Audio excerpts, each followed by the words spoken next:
Welcome to another one of our Wednesday sessions that's on every Wednesday.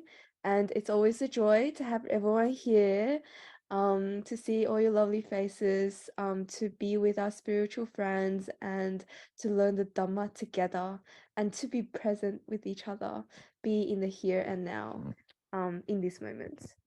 So, today we have Master Andrew Williams joining us to talk about the commentary on the six perfections. So it's the six parameters of generosity, morality, patience, effort, concentration, and wisdom. So a bit about our Dharma Master Andrew Williams first before we start. So he has been a Dharma teacher since 1998, initially in the USA and now in Australia. He has studied and received teachings in all of the three major Buddhist traditions of Theravada, Mahayana, and Vajrayana, and is currently a resident teacher at the Tu An Buddhist Monastery in Melbourne. Master Andrew has written numerous Buddhist mini musicals that have been performed at UN Vesak celebrations in Australia. These musicals have been released on CD and on the internet for free distribution. In addition, he has a vast catalogue of Dharma songs and songs of peace. He has an extensive career in the entertainment industry, predominantly as a singer, songwriter, and actor before focusing 100% on Dharma studies, practice, and teaching. And I have to say, that Master Andrew Williams, the first time I met you, it was through your guitar. It was at a Mitra conference and it was in one of the sessions, and you sang something that made me like tear up. It was absolutely beautiful. So Very good. yeah, so grateful to have you join us today again. Maybe you get to hear some songs too. I don't know, no expectations. Not today. I'd have to run downstairs and get the guitar out and tune it up, and you guys will have to chat amongst yourselves. So no, I didn't even think about it. Sorry. No, not at all. Well, I'll check out your songs whenever, like we can check out your songs online. I think you're on Spotify, aren't you? Is it Spotify or CD Baby? I think that's one of them. Maybe Spotify, and also my old website, which is not being really used. It's used for storage mainly, but Dharma Talks at WordPress, I think. And so you can check it out there, and you can download them for free. Actually, I think you have to do it, song by song. I think the lyrics are still there as well. So feel free to do that. Or if anybody actually wants a CD, I do have some actually of the Buddhist musicals. In fact, if I look here.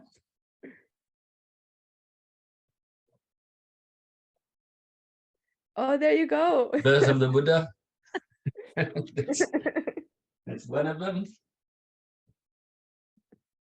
Oh, lovely. Then Enlightenment of the Buddha. Can you see that? Yes. Oh, lovely. And then Universal Love of the Buddha, story about the Metta Centre.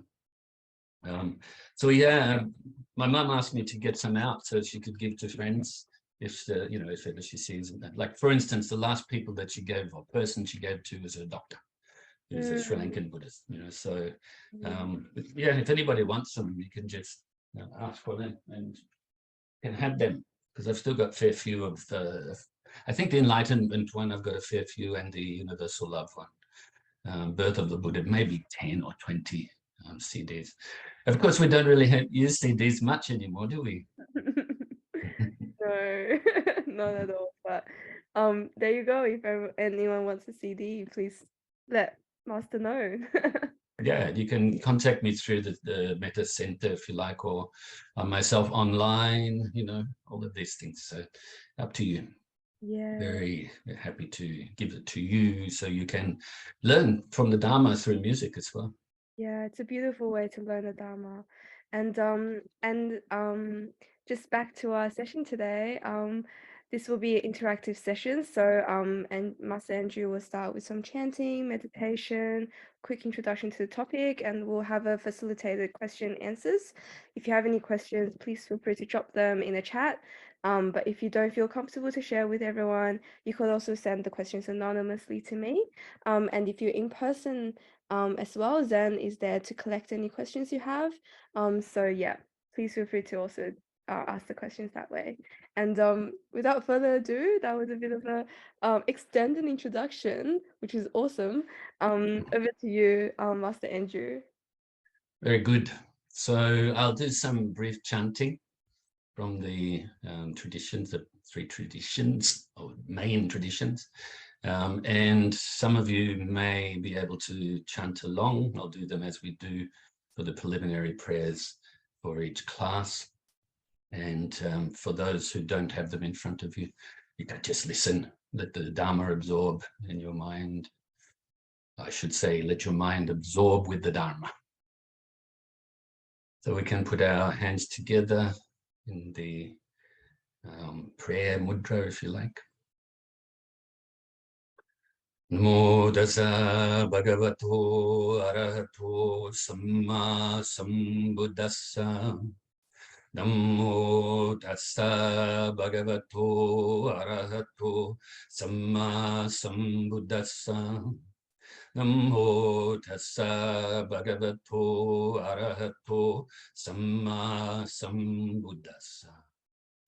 Buddham saranam gacchami, Dhammam saranam gacchami, Sangham saranam gacchami, Dudayambi Buddham saranam gacchami, Dudayambi Dhammam saranam gacchami, Dudayambi Sangham saranam gacchami, Tadayambi Buddham saranam gacchami, Tadayambi Dhammam saranam gacchami, Tadayambi Sangham saranam gacchami.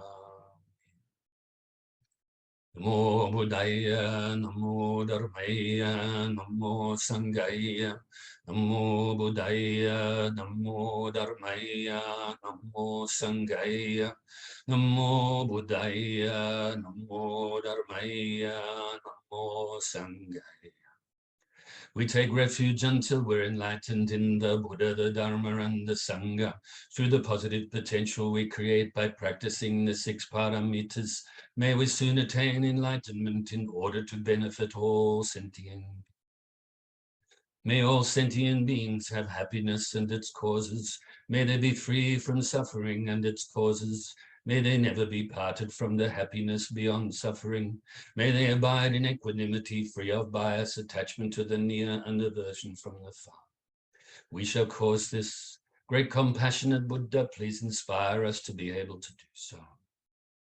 Reverently, we prostrate with our body, speech, and mind, and present clouds of every types of offerings, actual and mentally transformed.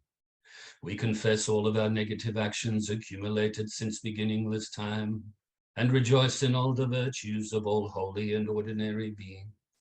Please remain until cyclic existence ends, and turn the wheel of Dharma for all sentient beings. We dedicate the virtues of ourselves and others to the great enlightenment. However innumerable all sentient beings are, we vow to save them all. However inexhaustible our delusions are, we vow to extinguish them all. However immeasurable the Dharma teachings are, we vow to master them all. However endless the Buddha's way is, we vow to follow it completely. Om Mani Padme Hum. Om Mani Padme. Om Mani Padme. Tayata gate para samgate bodhisattva. Tayata gate para samgate bodhisattva. Tayata gate para samgate bodhisattva. So now get yourself in a nice comfortable position, but not so comfortable that you fall asleep though, okay? It's okay to lie down if you have a bad back or something like that, or recline somehow. It's okay to be in any posture. actually. But, best is sitting cross-legged on the ground, the cushion just under your butt, or on a chair is fine. I'm sitting on a chair today in front of the computer on the desk. So up to you, the position that you're in. Make sure that it's, you can say middle path position in a way. So not too tight, not rigid, trying to always remain upright, but also not slouching, not lazy. Because if you have, or you're in a position like that, the extremes, then you're going to get sore neck, sore back, things like that. Okay, so just be middle path with everything, actually. Not too tight, not too loose, not too much, not too little. That's the lyrics, by the way, from one of the Dharma songs on the enlightenment of the Buddha, a song called The Middle Path. So you can gently close your eyes, lips gently touching, tongue resting on the upper palate above the top teeth in the mouth.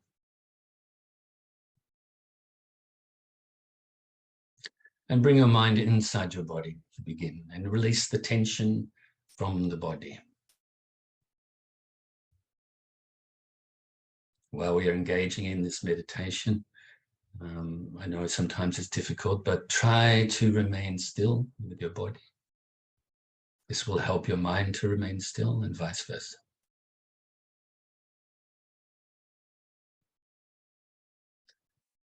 So let's start from the bottom of the body and release the tension from the tips of the toes,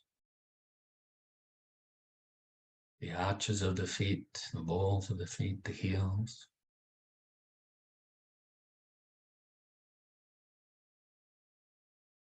Top of the feet,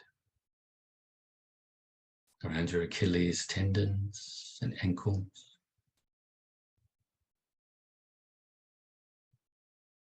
And from your lower leg, calf muscles, shin areas, and your knees.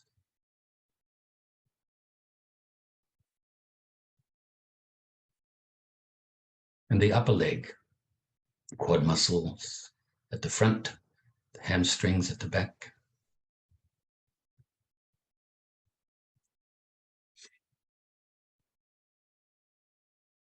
Around your midsection, your hip flexor muscles and your hips, the glutes, groin, and from right at the bottom of your stomach and just above your hips and your lower back.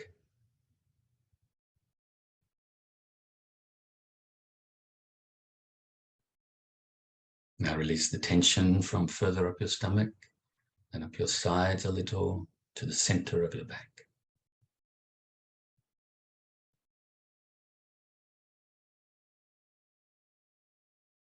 From your chest area, underneath your arms, and your upper back. From the rhomboid muscles that are in between the spine and the collarbones on each side. Lateral muscles on the outside of that.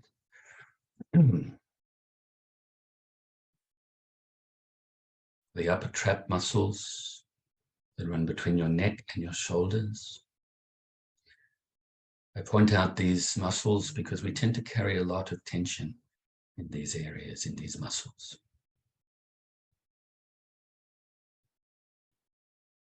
And release from your shoulders.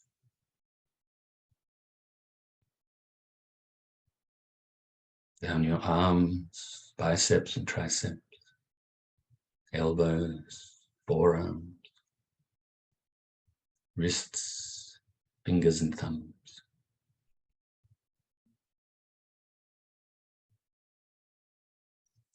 And now you can release the tension from your neck, from the front of your neck, the sides and the back of your neck.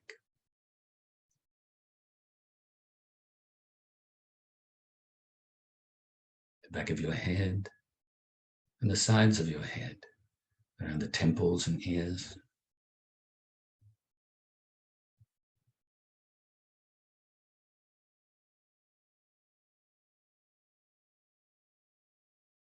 All around your face, around the cheekbones and the cheeks.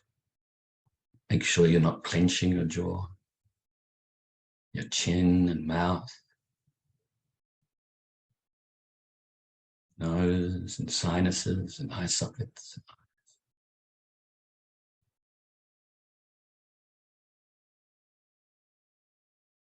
Make sure you're not frowning. And finally, release from the crown of your head. And now scan the body briefly, from the tips of the toes to the tips of the fingers into the top of your head, just to see if there's any leftover tension that you can release. And then release it.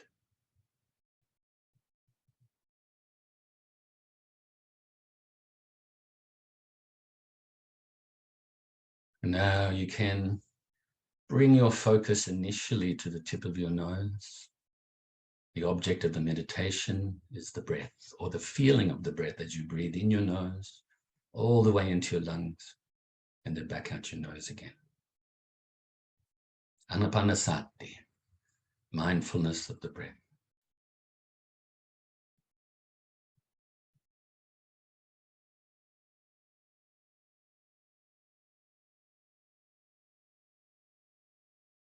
You may notice as you breathe in, the air is quite cool as it passes your throat. And as you breathe out, it's quite warm as it passes your throat on the way out the body. And you also may notice that when you breathe in, your lungs expand, and therefore the stomach rises a little. Then as you breathe out, the lungs compress, stomach drops a little. These extra details that I'm giving you can help us to focus on the breath. You may also like to use the extra technique of counting the breaths from 1 to 10, not past 10 though, because otherwise the counting will become the focus. 1 in breath and 1 out breath is 1, and so on and so forth. And if you get distracted while you're counting on your way towards 10, then go back to 1 at that time.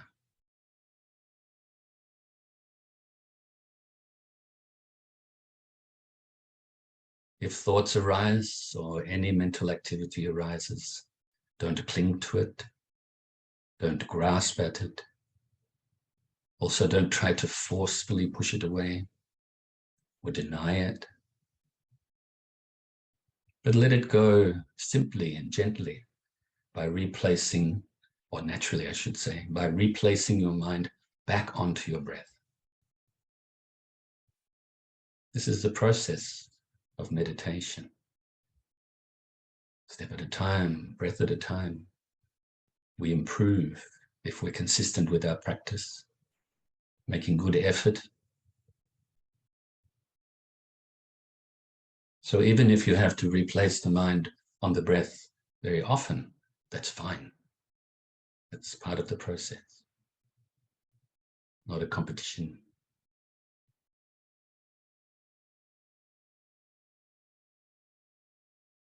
If your mind starts to become dull or sleepy, then wake it up a little bit by replacing your mind onto your breath more brightly. This way, replacing your mind onto the breath is the antidote for both the agitated mind as well as dull mind. So let's practice like this in silence for a short while.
So now we can feel very pleased with ourselves, even though it's a short session.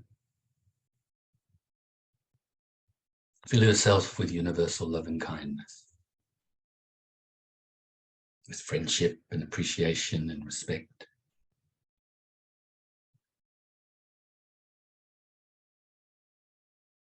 The word metta in Pali or Maitri in Sanskrit, normally we translate, or I translate this actually as universal loving kindness. Quite often you'll see it as kindness or loving kindness, but it's actually a multifaceted word. It includes those ones I mentioned, like friendliness, very closely related to mitra word, meaning friend. So we don't really have a perfect one word title or translation into English. We should use a few different words. That's why I like to put universal in front of it, meaning limitless or immeasurable. So now we will engage in metta bhavana, or meditation, loving kindness meditation. So fill yourself with universal love and kindness. You can utilize visualization if you like, or just go with the feeling, very important, the feeling. And fill yourself with white light, if you choose to visualize, or white nectar. Fill your whole being with this, your mind, your physical attributes.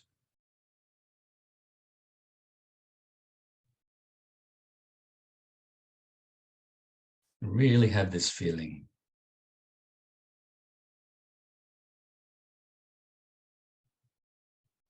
Fill yourself with so much love and kindness that it now overflows and radiates outwards, initially to your loved ones, friends and family,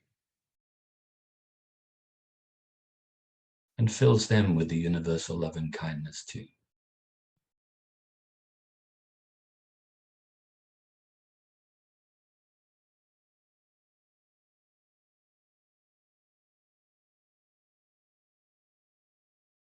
Now also include those you may regard as strangers, whether you know them a little or not at all. And fill them with the universal love and kindness too.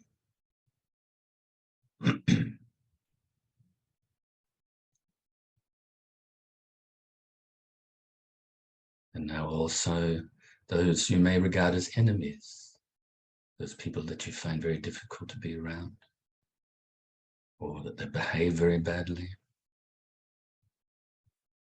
Fill them with the universal love and kindness too. And have the wish that all of these people have happiness and the causes of happiness, are free from suffering and the causes of suffering, that they are peaceful. It may be a little bit difficult to extend the love and kindness initially to those you may regard as enemies, but realize that if they had happiness, then they are causing the happiness based on the good qualities of the mind, such as compassion and the like. And if they are free from suffering, then they are free from causing suffering, free from ignorance, attachment, greed, anger, hatred, and so forth. So knowing this, and in contemplating as well that we are all interdependent, have been in each other's lives before, then it's much easier to extend this universal love and kindness to those we may regard as enemies. So now we're going to extend further and further this universal love and kindness, distance-wise, to all of the living beings around your immediate area. Whether they fly through the air, live in the waters, live on the land, whether born from eggs, wounds, moisture, or through transformation. Fill them with this universal love and kindness, as well as all of nature,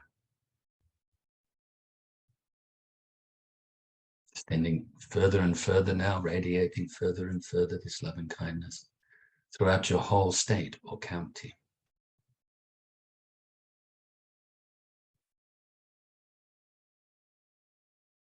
And other states and counties throughout your whole country.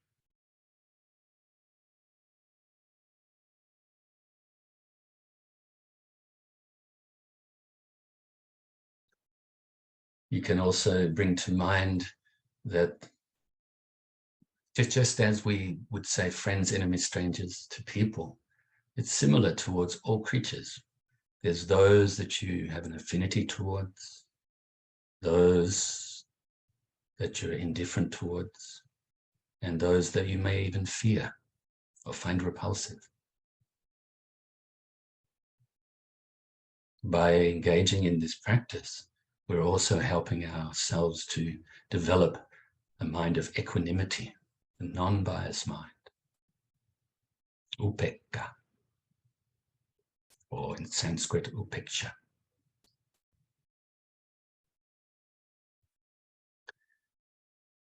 So now you can extend the love and kindness throughout the whole world, to those countries that you have an affinity towards, those that you're indifferent towards, and those you may have a negative feeling towards. Till your loving kindness pervades throughout this whole world, throughout the oceans, all the way to the core of the earth, to the outermost atmosphere, to all living beings in this world.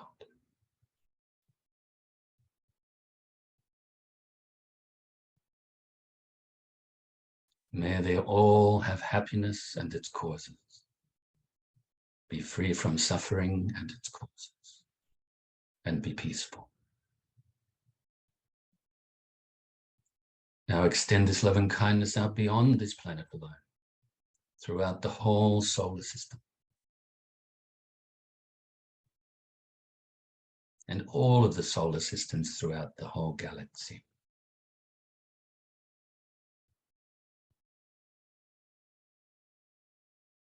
And all of the galaxies throughout the universe. And include also different realms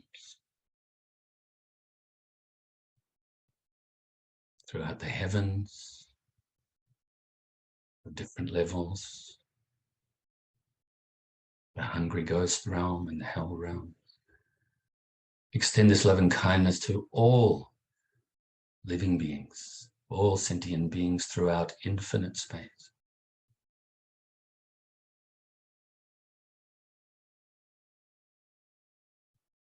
And once again, bring yourself into this present moment now and really feel pleased with yourself. I think we've all become just a little bit more loving and kind.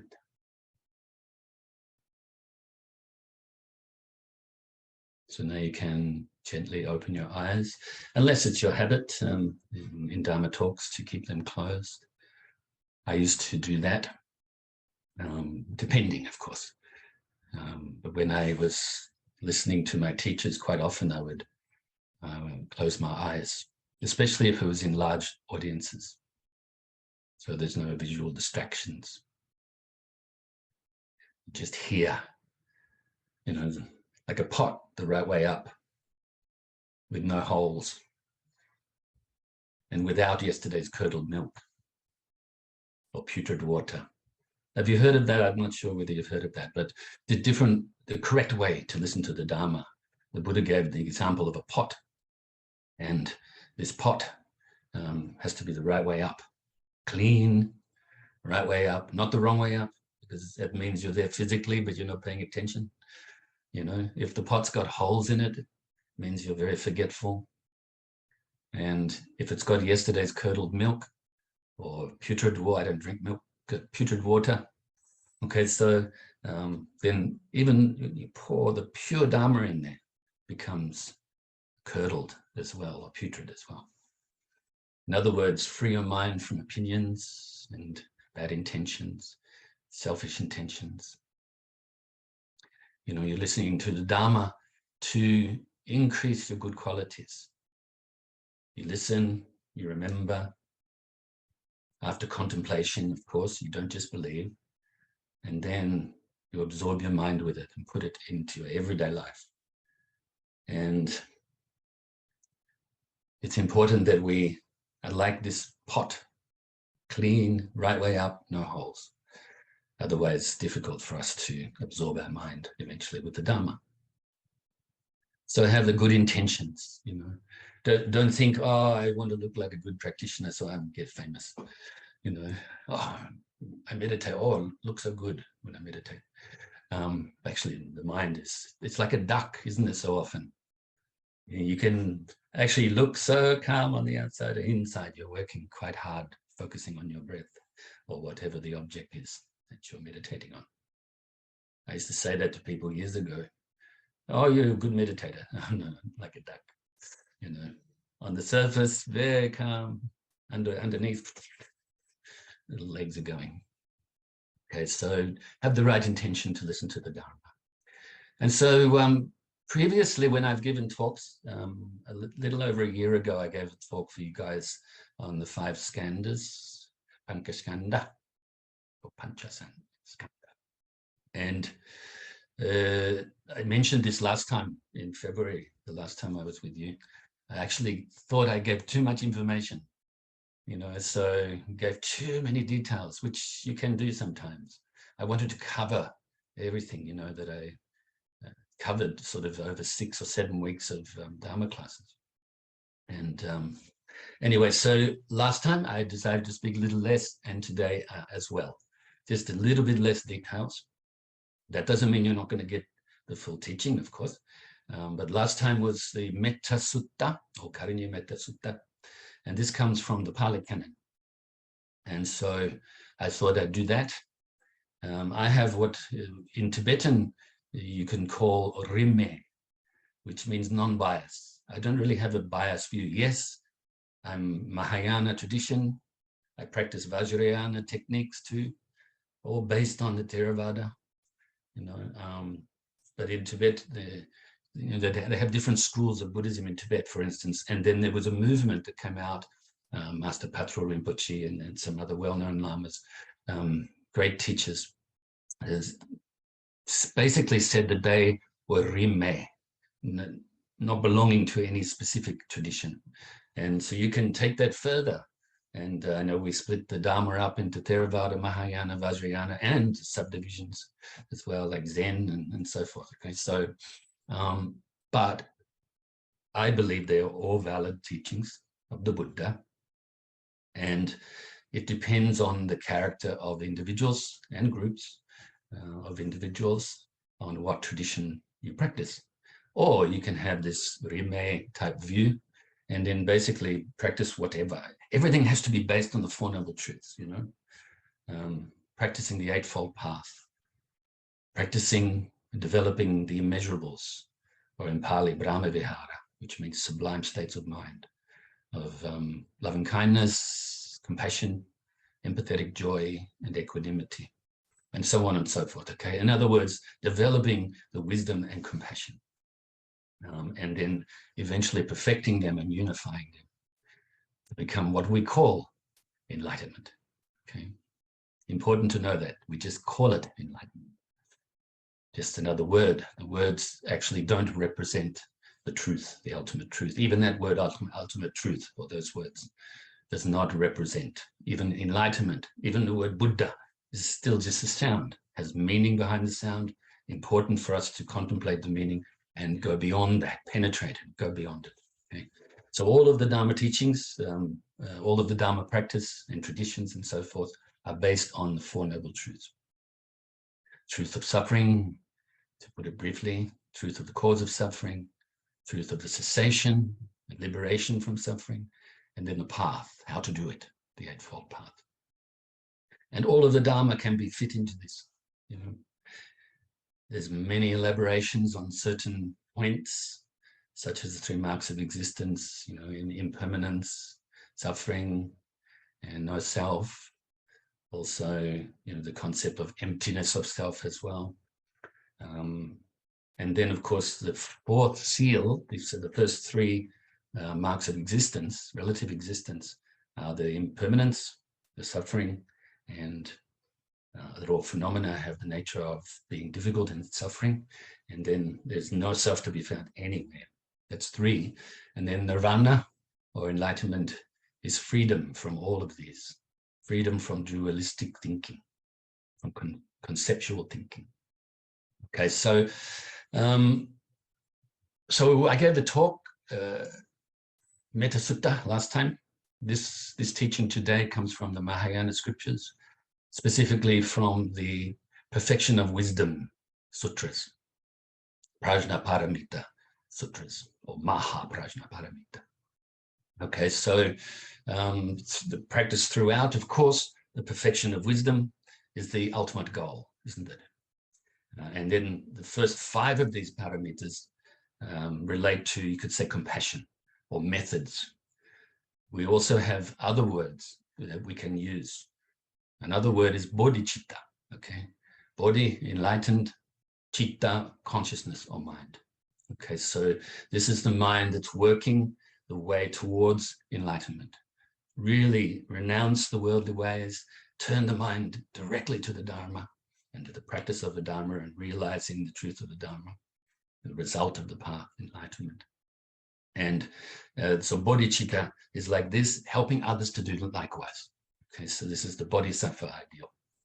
All right, so there's 2 types of relative bodhicitta that are covered in the first 5 of these paramitas, and that is aspirational, like in the mind, and then practical. So, which is also mental, like everything, but also put it into physical and verbal practice as well. And then, of course, we have ultimate bodhicitta, which is enlightenment itself.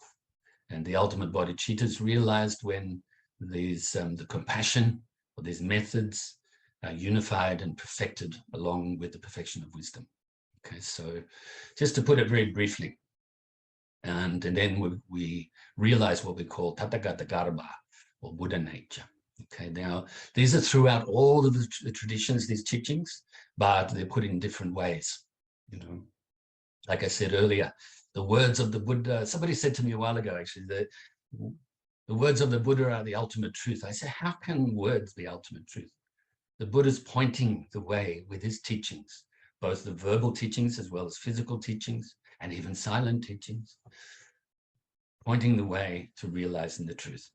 He says, this is what I have achieved throughout the past to the present. You also can achieve this. We all have the potential to be able to become what we call enlightened. All right, so the first 5 of these paramitas relate to the relative bodhicitta, or the practice of compassion, the altruistic intention, many ways you can put it. And then the 6th paramita is the perfection of wisdom. And in fact, what makes the other ones perfect? Dana paramita, or generosity, perfection. Sila paramita, or the perfection of discipline, or morality. Chanting paramita, the perfection of patience. Virya paramita, the perfection of effort. And samadhi paramita, the perfection of concentration, one-pointed concentration. What makes those other ones perfect is the 6th one, when we realize the perfection of wisdom, prajnaparamita.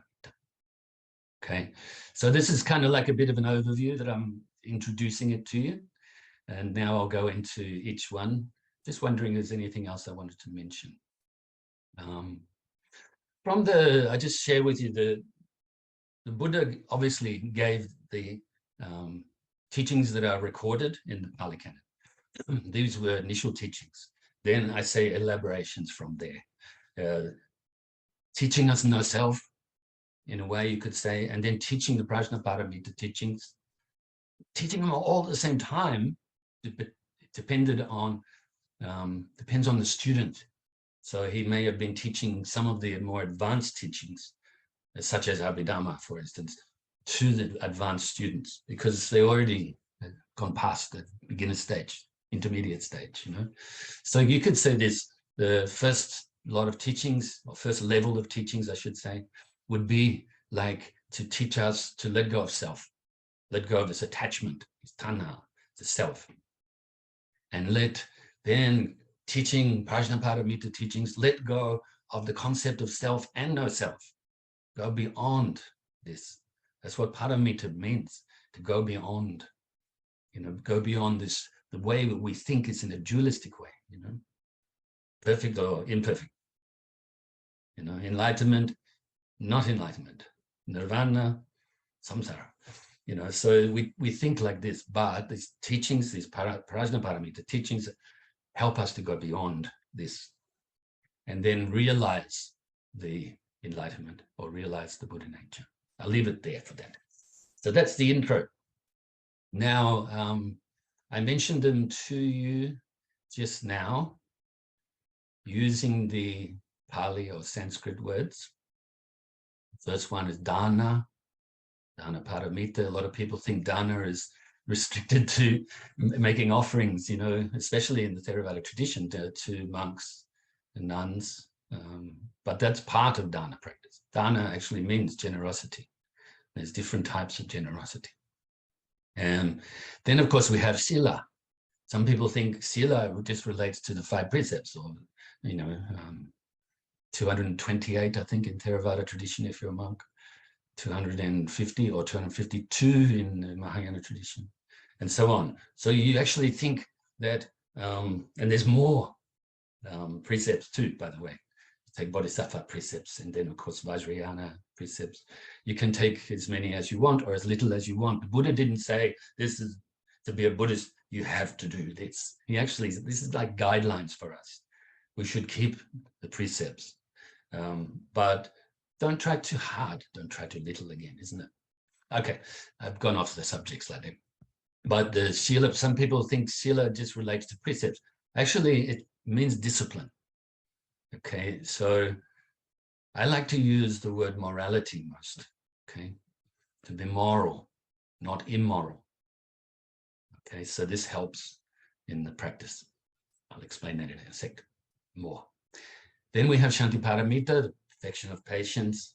Then we have the Virya, which translated to one word means energy. But we use that word also for effort, or what I like to call in 2 words, enthusiastic perseverance. And then, of course, we have Samadhi, which means one-pointed concentration. Paramita, so this is the perfection of concentration. All right, let's look at them in order first, all together in order. When we are, now I'm not going to use the other language, okay, now it's English.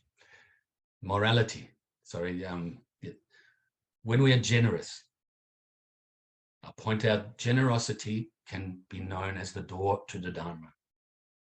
Because the more the mind is generous, the less attached it is, the less greedy, the less self-centered.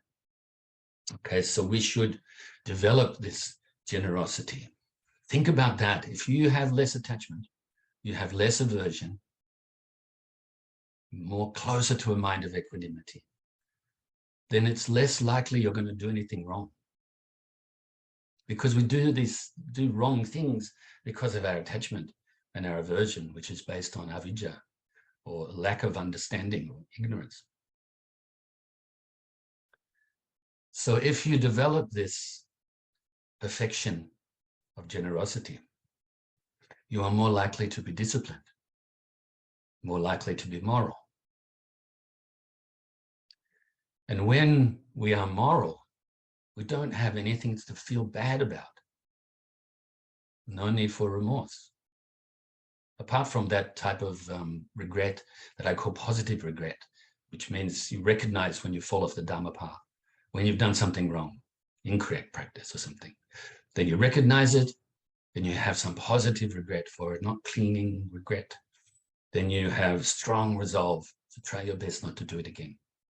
And then, like riding a bike, you fall off the bike, you may hurt yourself a little bit, maybe brush yourself off, put a little bit of antiseptic, Band-Aid, get back on the bike, keep riding. It's getting back on the Dharma path, So when we have a mind like this, we are more likely to be patient, to forbear any difficulties that we experience in the world with the worldly ways, but also physically and mentally, and especially on the Dharma path, because we will experience some difficulties, because we're working to purify the mind. We have created so much karma, good karma, sometimes bad karma, indifferent karma, throughout so many infinite lifetimes. So now we are actually undoing all that. I use the example again of a knot. The more you tie the knot up, the tighter you tie the knot, and the more, knots on top, the longer it will actually take to undo it. And that's like the mental afflictions that we've reinforced over and over and over so many lifetimes. Sometimes we're going to find it difficult to undo them. Okay, so, and then we will experience maybe some what we would call unsavory conditions in our lives. But you know what? If you didn't practice Dharma to purify this, then you would experience them later much, much bigger. I remember I gave an example years ago in the Dharma class, and I basically said, if you've got a cold right now, then maybe you can rejoice in that. Because if you didn't purify the negative karma, this could have ended up in a rebirth in hell. So rejoice in your cold. Okay, so I think when we experience difficulties, must be patient, must have a strong mind like that. Patience is a very strong mind. Some people think, oh, it's passive. No, it's very active. It's so important to be patient on the Dharma path. The more the mind is patient and able to forbear the difficulties, the more we're going to make enthusiastic effort. The more that we're able to make the effort and create the enthusiasm and the rejoicing that we need in our practice, help to, get off our butts. And especially when you're tired, when you're experiencing more difficulties, you get up and you continue onwards with this enthusiasm, with this great effort. When you have a mind like this, you can continue to practice the meditation, making the great effort and developing the concentration, eventually to becoming one-pointed concentration, extraordinary concentration that is needed to realize the perfection of wisdom. Okay, so you can see how they work in a specific order, but also intermingling. It's not like we have, like we go to the milk bar, the shop, or something, and say, oh, I'd like 20 cents of generosity today, please. And I'm giving away my age here. This is what I used to do to get lollies. But, I have a dollar's worth of patience, they actually work all together. You have mixed lollies. Okay, so generosity relies upon the other 5. And it's likewise with the other 5. They're all interdependent with each other. But we split them up so that we can learn to be like that, to have this good quality. It's important that we do break them up, so that we can pay attention to developing specific ones and even subdivisions of specific ones. Okay. I'm just looking at the time now. 7:53. How long? Actually, you don't need to answer. I'm going to try to wrap it up maybe in 20 minutes or something, so we can have a decent amount of time for some questions. If there are no questions or very few questions, then I'm very happy to elaborate a little more on the same subject. Okay. So generosity, 3 types of generosity. The first type is the generosity of giving material aid. Now, of course, this could involve those of you who practice the giving of food to the monks and nuns to help support them, and the temples and so forth. Okay, this includes that, but also includes giving to people that really need it. People that are struggling materially, money-wise, clothes, whatever. okay? You give what people need. So you give this material aid. I'm going to introduce slightly as well the sixth paramita, okay? You do this without expectation. With everything we do, you could say there's three aspects to it. There's the giver, in this sense of giving, the giver, that which is being given, or the giving, and the receiver. But we are all interdependent. This act of generosity would not exist if one of those three aspects was not present. Without the giver, this can't give, obviously. Without there being anything to give, you're not giving. Then, of course, without a receiver, what are you going to do? Give to thin air, you know? So we're all dependent. So this should help us to not be puffed up, egotistical, self-centered, thinking I'm great because I'm generous. Actually, you just give what people need.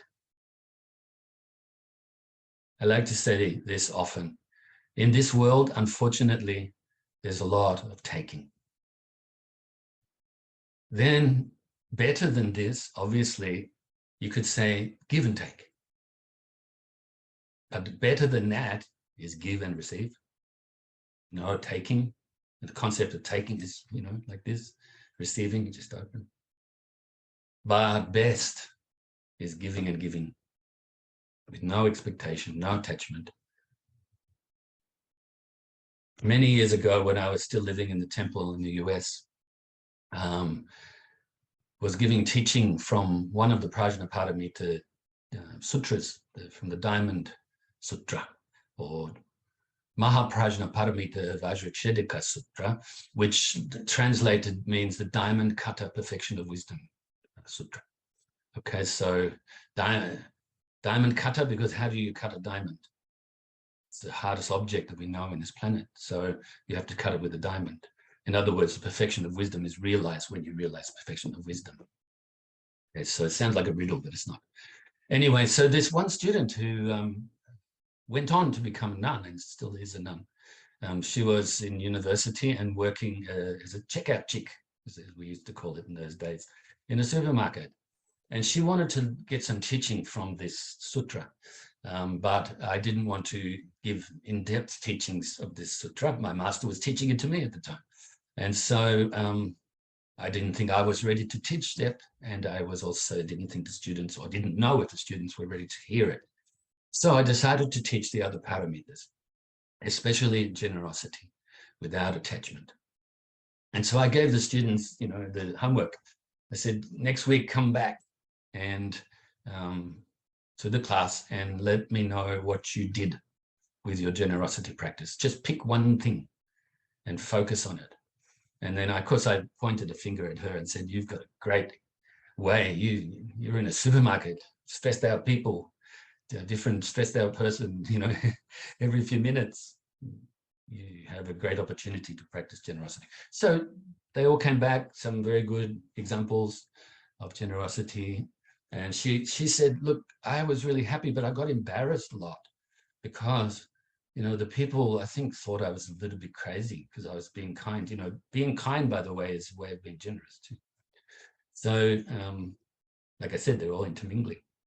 So I said to her, but why do you expect them to act any different? She said, I thought they would have appreciated it because I was being kind, friendly. I said, but that was practicing with expectation. So you can see that we need to practice these paramitas without expectation. And the dana paramita, or the generosity, perfection of generosity here, we should practice without expectation. Then it can lead to the other paramitas that I mentioned. Okay, much easier to practice them when you practice generosity, letting go of attachment as you do so. So generosity of giving material aid. Then there is the generosity of giving protection from fear. Included in this is giving forgiveness. Now, of course, forgiveness, I like to say, if you practice forgiveness, you are putting down your mental baggage. You're not feeling bad about anything, and you're also helping others to hopefully follow follow your way, and helping others to be free from regret and so forth. So giving protection from fear. We all have hopes and fears, don't we? This is what comes with attachment. Hoping for this, good things, fearing getting bad things, wanting to gain things, not wanting to lose things, and so on. Okay, so help people to give up these fears. Help yourself to give up these fears. People have some very big fears and very subtle fears too. Do whatever you can to help living beings to let go of these fears. Think about it. Think about the types in your own time, by the way, not now in class, but in your own time, contemplate on your own fears, and then contemplate on the fact that other beings have these fears too. It's like in the animal realm. Most of those animals that live in the wild, they have the fear of being eaten by other animals. They are so nervous, a lot of them, especially the ones that can't defend themselves physically well. Okay, so just contemplate this. Freestyle your contemplation sometimes. Just go with it. Of course, other times you can do more formally, but sometimes just let yourself be free to think of possibilities, impossibilities, and the like. All right, so generosity of giving protection from fear. Then, of course, there is the generosity of giving the Dharma. The giving the Dharma means, you can be giving the formal teachings. You can be giving simple teachings that you really understand well, just sharing them with people informally, or through your actions, through your silence, through your good vibes, just sharing the Dharma and sharing the result of your own Dharma practice, the good results. You become more kind, share that kindness, and so on. And then also helping other beings in whichever way, as long as it's a wholesome way, I use the example often of growing your own vegetables. Let's say somebody that can't do it, doesn't have the knowledge, maybe they're struggling financially, and then you can help them if you know how to do it. And the same with mathematics, for instance. If you are good at mathematics and someone else is not, maybe help them, because there's a lot of mathematics in everyday life, isn't there? And in the Dharma, Eightfold Path, 6 Paramitas, 4 Noble Truths, 12 links of dependent origination, we also have a lot of numbers. And then, of course, we have lots of multiplications and everything in it. All right, so that's just simple examples of worldly things that you can teach to others. Comes under the heading, the giving of the Dharma. Okay, so that's generosity, basically covered. Now, morality, discipline. First of all, you have the discipline of keeping or giving up and eradicating unwholesome thoughts, unwholesome actions of the body, and unwholesome speech, such as avoiding lying, avoiding slandering, avoiding using harsh or abusive language, avoiding gossiping, avoiding killing, avoiding stealing, and avoiding sexual misconduct or any sexual activity if that's your choice. Then, of course, you have mentally to avoid having any harmful intentions, having a greedy mind, a desirous mind, or always a covetous mind, you could say, and basing everything on wrong views, a lack of understanding of how things really are. So purifying the mind of these and not engaging, having the discipline to not engage in these actions of the mind, of the body, of the speech. The second type of discipline or morality is the discipline to engage in only good actions of the mind, the body, and of the speech. To be caring, kind, compassionate, to save life, nurture others' lives, really, see them as valuable, including your own too. And then to be generous and giving rather than stealing, taking not what is not freely given, and engaging in good actions in relation to the senses with others, speaking the truth, speaking to unite, speaking sweetly and skillfully and with good meaning, and then having a generous mind, an open mind, non-attached mind, a mind that has goodwill, friendship, and also basing everything on having the right view of how things really are. Then, of course, we have the discipline of benefiting others, practicing compassion. Okay, so that's 3 types of discipline. Of course, there's many ways you can subdivide these as well. Then you have patience, patience when being harmed, whether this is mentally or emotionally, physically, even environmentally, economically. Patience with when you are being harmed. That doesn't mean you don't stop it. It doesn't mean you don't remove yourself from the situation that is causing harm or make it better, fix it. Okay, but it means that you are patient. You don't get upset mentally. Your mind doesn't get blown around by the winds, worldly winds. So your mind stays humble, flexible, stable, not in any order like that. Humble, so we don't get puffed up or get upset about stuff. Somebody calls you an idiot, don't get upset about that. Just sound gone, finished already. Don't get upset, even if you're being harmed physically. Like I said, don't get upset mentally about it. Do something about it to stop it happening, but don't let your mind get blown around. And so that's the patience when being harmed, also patience when experiencing obstacles or difficulties, especially on the Dharma path to enlightenment. I mentioned that a bit earlier. There is also the patience with the nature of reality. We don't have the nature, we don't understand the nature of reality yet fully, do we? We haven't got this wisdom. These teachings are so profound on the deeper levels.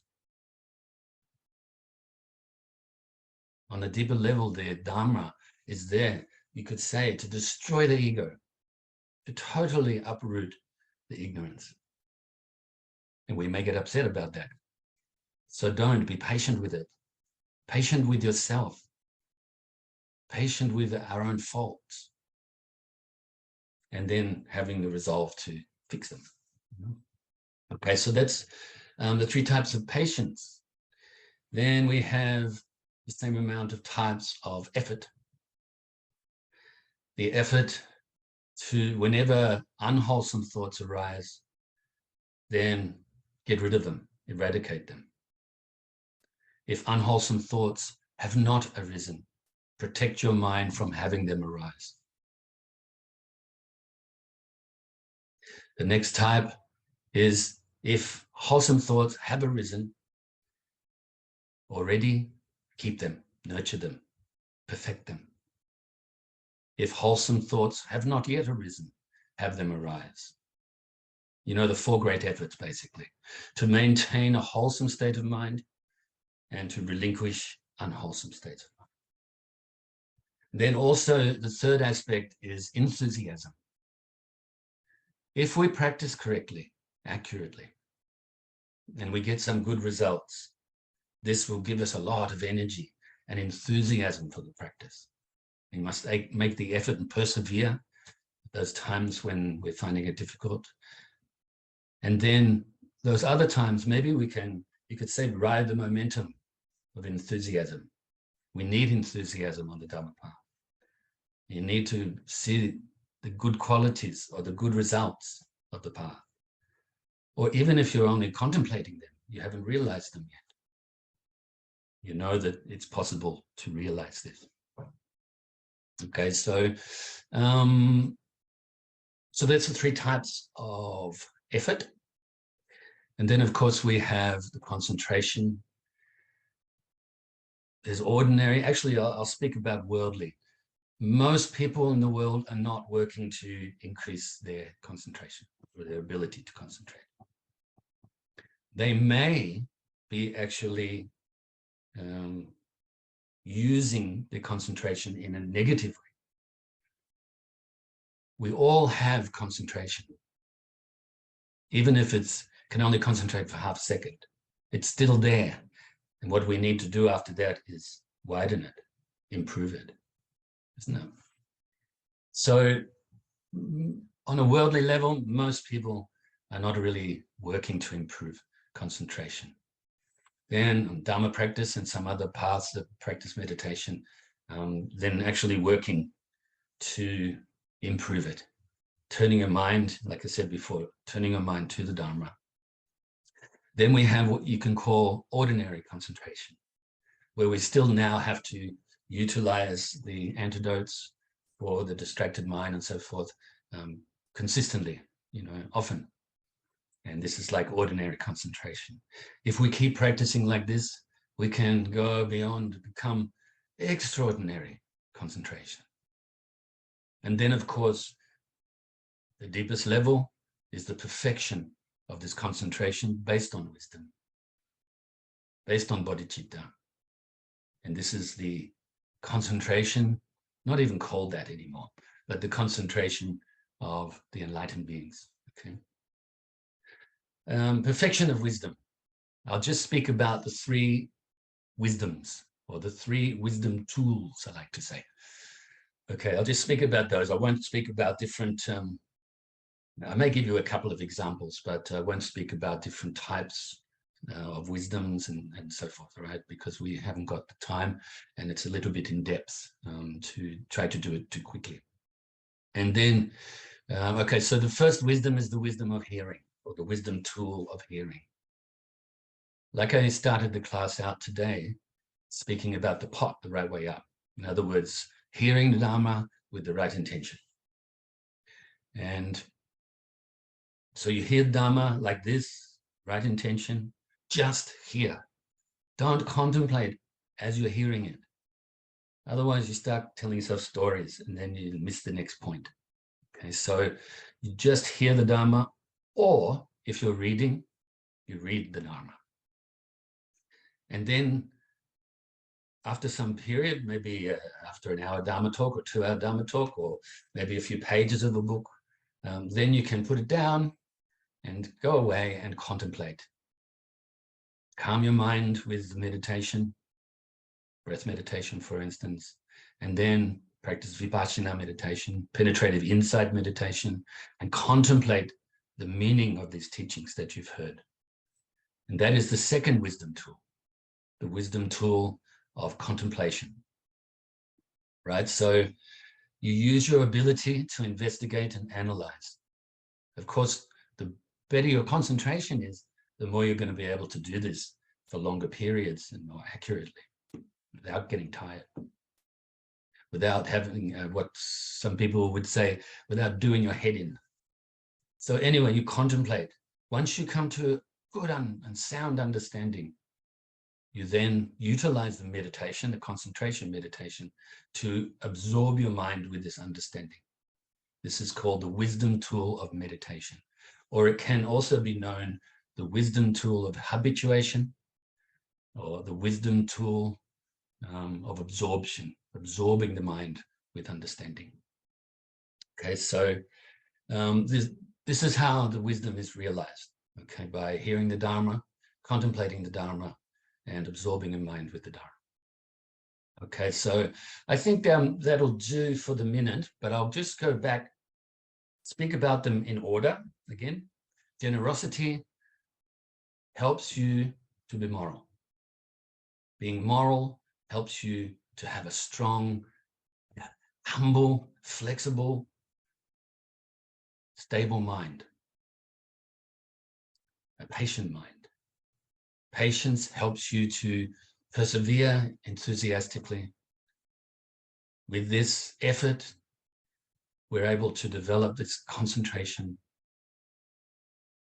with the concentration, along with all of the good conditions that are created by practicing the first four, then you have the mind that is ripe to understand the nature of reality. Whether you call that anatta, whether you call that shunyata, emptiness of self, anatta, no self, depending on which tradition you follow, it's still truth. It's still the truth, isn't it? You realize the truth. So you create all of these good conditions, this merit, this purnama. Okay, this can be called merit or good conditions or good karma, many ways to express it. So the first 5 of the paramitas help you to create all of these good conditions that is needed to realize the nature of reality. The 6th paramita. Then there are, I'm not going to go into it today, but there's another 4 paramitas on top of that to make 10. Okay, but let's practice the 6 because maybe we need to be more experienced practitioners to be able to understand the other ones. Okay, but it all relates to the different, what we call bhumis, the 10 stages of the bodhisattva path. And the first 6 of the paramitas helping to perfect the first 6 of these bhumis.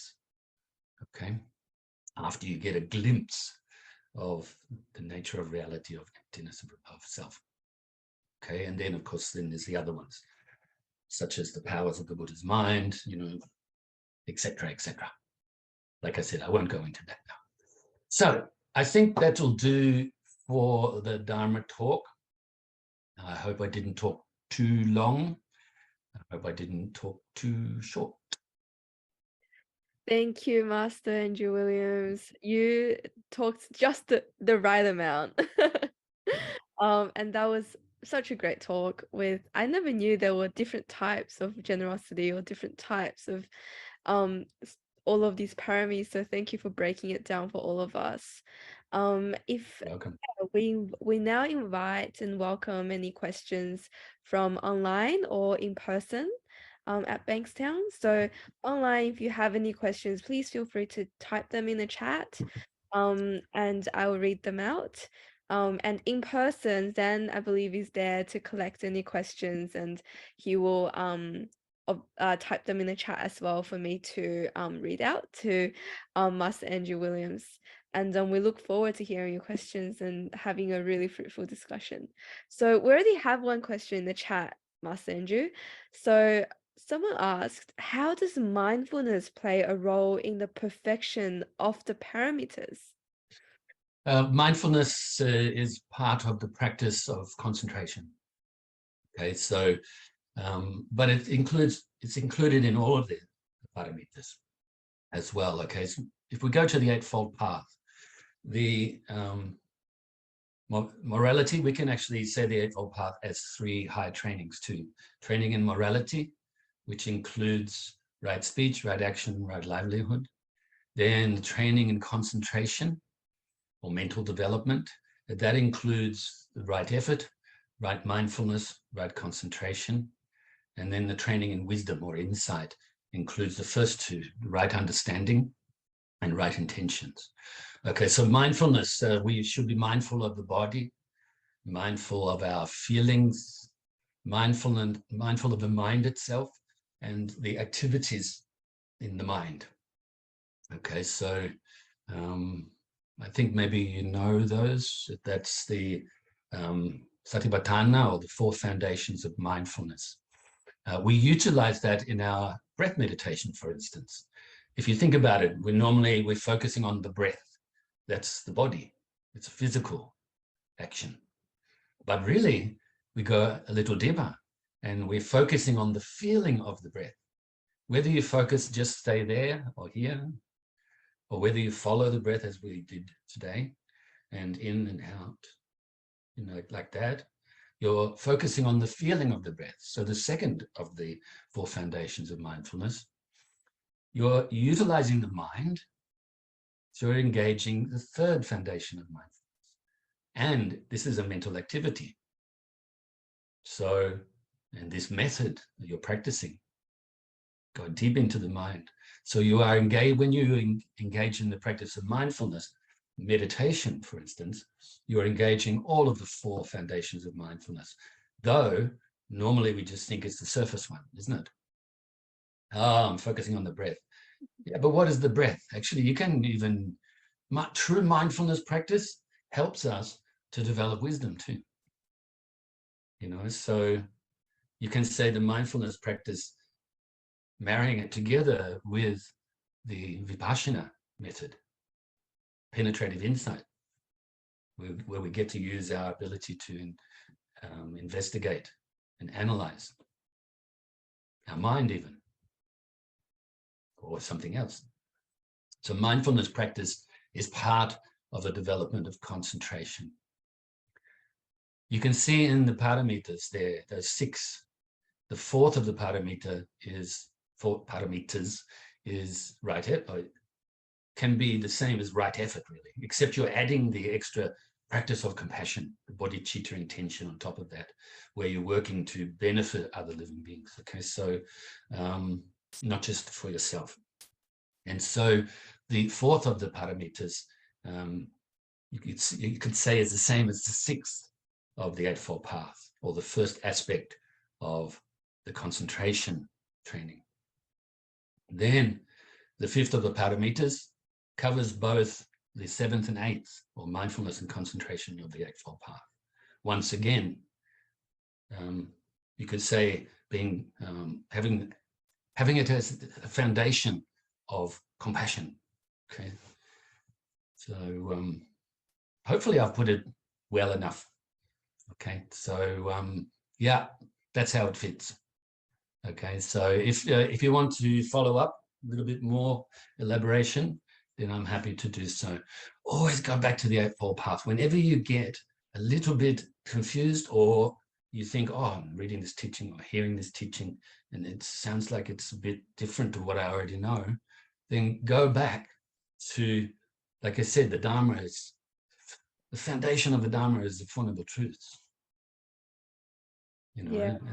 Eightfold Path. Go back to that and say, oh, okay, now I can get some understanding. Okay.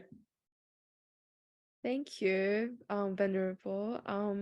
Yeah, interesting that we're adding the compassion part to, as the basis for all of that. And as you were saying about concentration leading to wisdom, and that how that relates with the Eightfold Path, there's a question about, for the concentration parameter, can Venerable contrast this with the practice of the jhanas in the Pali Canon, or if there's something in addition from the Mahayana perspective? Yeah, they're the same, obviously. Sometimes you have different enumerations, 4 or 5 and so forth. But each jhana, first jhana, you're starting to purify your mind of the mental afflictions, especially the gross aspects, able to, focus your mind quite clearly with some effort still, with still some attachment and things like that, but able to, when you reach that first jhana, you're able to focus more clearly than before, obviously, and it improves the higher up you go in the jhanas. Jhanas, by the way, translated to English, probably the best translation is mental absorptions, absorbing your mind with this concentration. So the further you go up in the jhanas, the more you are purifying the mental afflictions, especially if you think about the 3 poisons, the 3 root delusions of ignorance, attachment, and aversion. Okay, so you have the gross aspects of these, and then you have more subtle aspects that maybe we can't even perceive right now, until we purify our minds of the gross aspects. So the more we go up in these jhanas, mental absorptions, the more you are purifying your mind of these mental afflictions, the kleshas, okay? And they obviously, eventually you attain what we call one-pointed concentration, all right? Then also beyond this, you have the formless contemplations, don't you? Or the contemplations, the formless realms, you could say, beyond consciousness and beyond perception, non-perception, and so forth. Okay, I won't go into detail of those because they're actually subjects that are quite in depth. And if you do want to have a look, I do have a YouTube channel which isn't hugely busy, but at least we get the teachings out there. Around about 2 to 2.5 years ago, I gave pretty clear commentary on these jhanas as part of commentary on the concentration, right concentration. Okay, so you can have a look at that.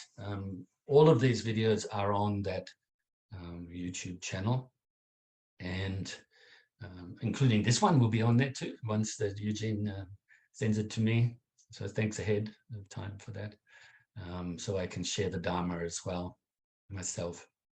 And anyway, so that's really how it fits in. It's actually not out. So the Mahayana teachings, the foundation of Mahayana teachings are the Theravada teachings. Okay, so it's there already. And Mahayana teachings may repeat it or elaborate a different way, explain a different way, or give more details, okay, and sometimes less. So don't be confused by that. Sometimes use different language, especially what we call the third turning of the Dharma wheel, which is the Buddha nature teachings. The language used is quite different to the Pali canon, whereas the Prajnaparamita, the second turning of the wheel, Prajnaparamita teachings are very similar language used as the Pali canon. Okay, so in fact, a lot of it identical. Okay, so that'll do, I think. Once again, follow it up. If I didn't give you what you were after, let me know and I'll explain more. Yeah, it's great. Please let us know if that was not clear, whoever asked that question. And Master Andrew mentioned his YouTube channel, which I've just linked in there as well. So please check it out if you wanted to dig up the 2-year-old video about jhanas. It was actually probably about 4 or 5 classes on it. So. Oh wow, that sounds awesome. Super interesting, actually. Yeah, the Arupa jhanas. And okay, coming back to the Noble Eightfold Path, just someone asked the question to clarify, is it correct to say that the fulfillment of the paramitas is the same as the fulfillment of the Eightfold Path? Yes and no.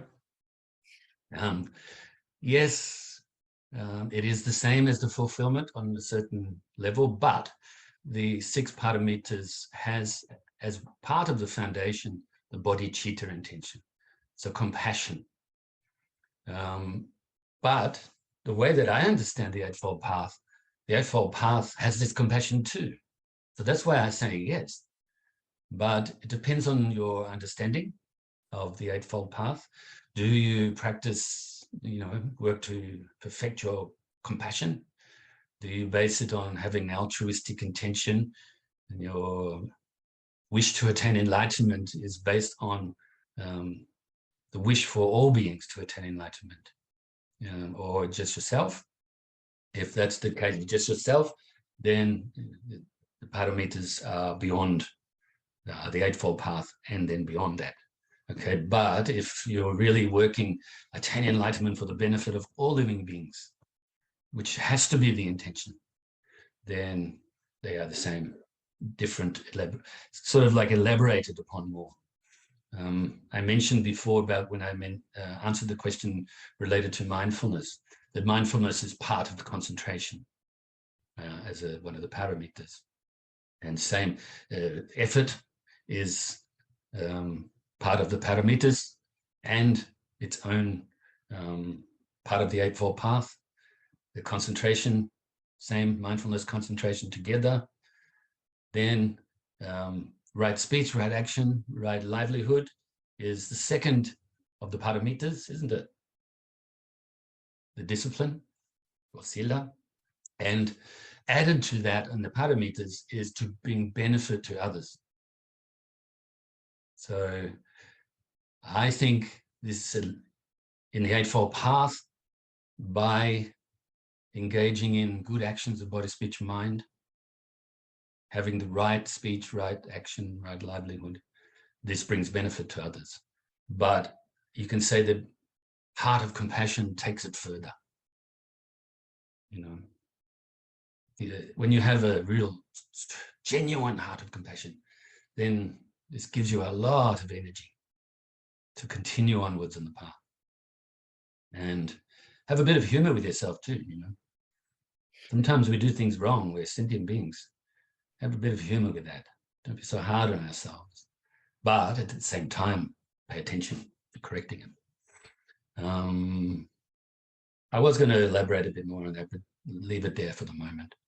Okay, so yes and no, like so many other answers to questions. Like so many answers, it's not a clear yes or no, and a lot of Yeah, fingers too. For more information, join for the next episode. No, yeah, exactly. we have one more question, Master Andrew. So can you please advise on how to remain patient when the same mental afflictions keep coming up over and over again? How can we be patient enough so that a positive change can happen? One technique I just mentioned, you know, have a bit of humor about it.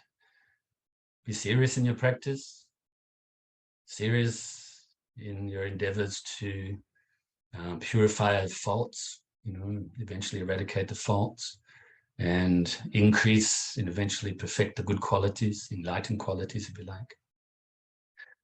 But do so middle path. You know, if you're really getting down on yourself and you're finding it stressful to be patient, then you're actually not practicing the middle path.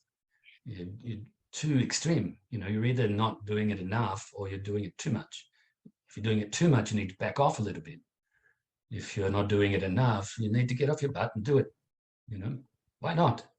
What else are you going to do?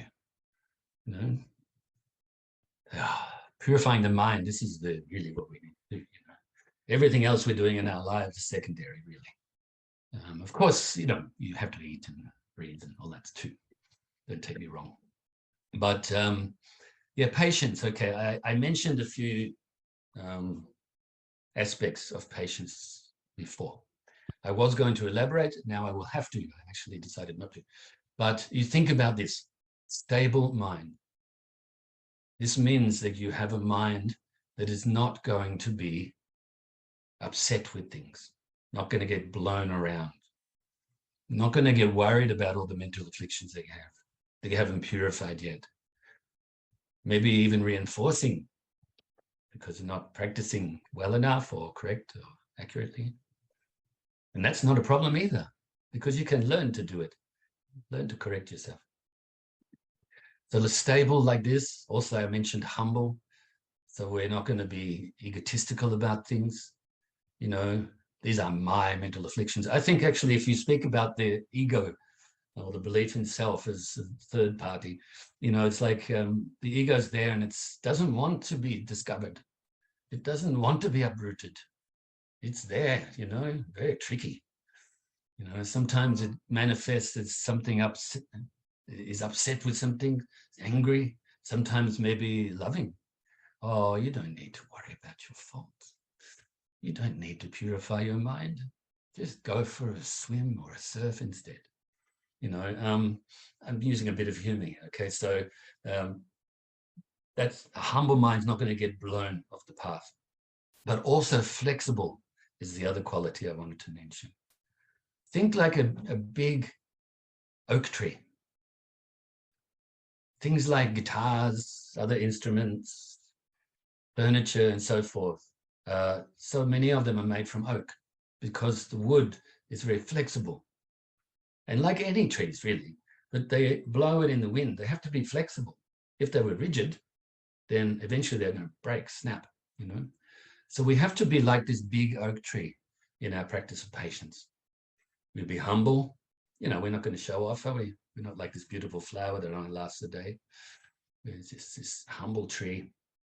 And then stable, deep roots into the soil. What this is metaphor of is deeply rooted in virtue, in goodness, in meritorious goodness, and then flexible. No worries. If we're flexible, if we're humble, and if we're stable mentally, then I think you'll start to find that your mental afflictions, especially the gross aspects of them, will start to melt away. I like to say mental afflictions are actually very shy. I think you've heard me say that many times. Because as soon as you pay pure awareness, non-attached, free from expectation awareness to them, they melt away. You could be really, really angry. Then as soon as you pay awareness to that, anger, it goes away. So start to look in your mind and see the good qualities too, We all have these good qualities. If you increase the generosity, the less you're going to be greedy. I started saying that earlier. When you're more moral, you're less immoral. When you are more patient, you're less impatient and less likely to just habitually react to things all the time. Whether that's with attachment to things you find pleasing or aversion from things you don't like. Okay, so hopefully I've given you a couple of things to chew on with that one. Absolutely. I think that tree analogy is one of my favorites, with the rooted in virtue but being flexible. Yeah. Yeah, I wrote a song years and years ago, probably more than 20 years ago, called Big Oak Tree. And even though I'm using metaphors in the song, it's actually, that's what the song's about. Wow. Beautiful. And talk of songs, we have a request for one of your CDs, Master Andrew. Yeah. Benjamin asked, yeah, he's keen to take you up on the CDs offered if you prefer to be contacted by Metta Centre or if he can contact you directly or yeah. Yeah, direct is fine. You have the email, so. Okay, I'll Ben, then I will send you his emails and so you can contact Master Yeah. Andrew. And no problem, you can do that. And the only thing I guess I say is if you can't afford it, don't worry about it. But if you can afford it, then to cover the cost of the postage. That's all. Everything else is free. Dharma is free. Absolutely. Generosity on all ends. Giving and giving, right? That's right. Don't expect anything in return. You have an apple, give the apple. And eventually you'll get 2 apples. Oh, yes. Talk of which, now we're 8:36. Thank you very much for your generosity of giving the Dharma talk today, and everyone for the generosity of your spirits for joining us as well. And hope you can share this with people around you, and hope that you've gained something as well from the talk today. So before we close, Master Andrew, would you like to do a closing chanting, a dedication of merits, or closing prayer? Yes, dedication of merits. Okay. Due to this merit, may I soon attain the enlightened state of the Buddha, so that I may be able to liberate all sentient beings from their suffering. May the precious bodhicitta not yet born arise and grow. May that born have no decline but increase forevermore. And may the precious view of shunyata not yet born arise and grow. May that born have no decline but increase forevermore. Namo Buddhaya, Namo Dharmaya, Namo Sanghaya.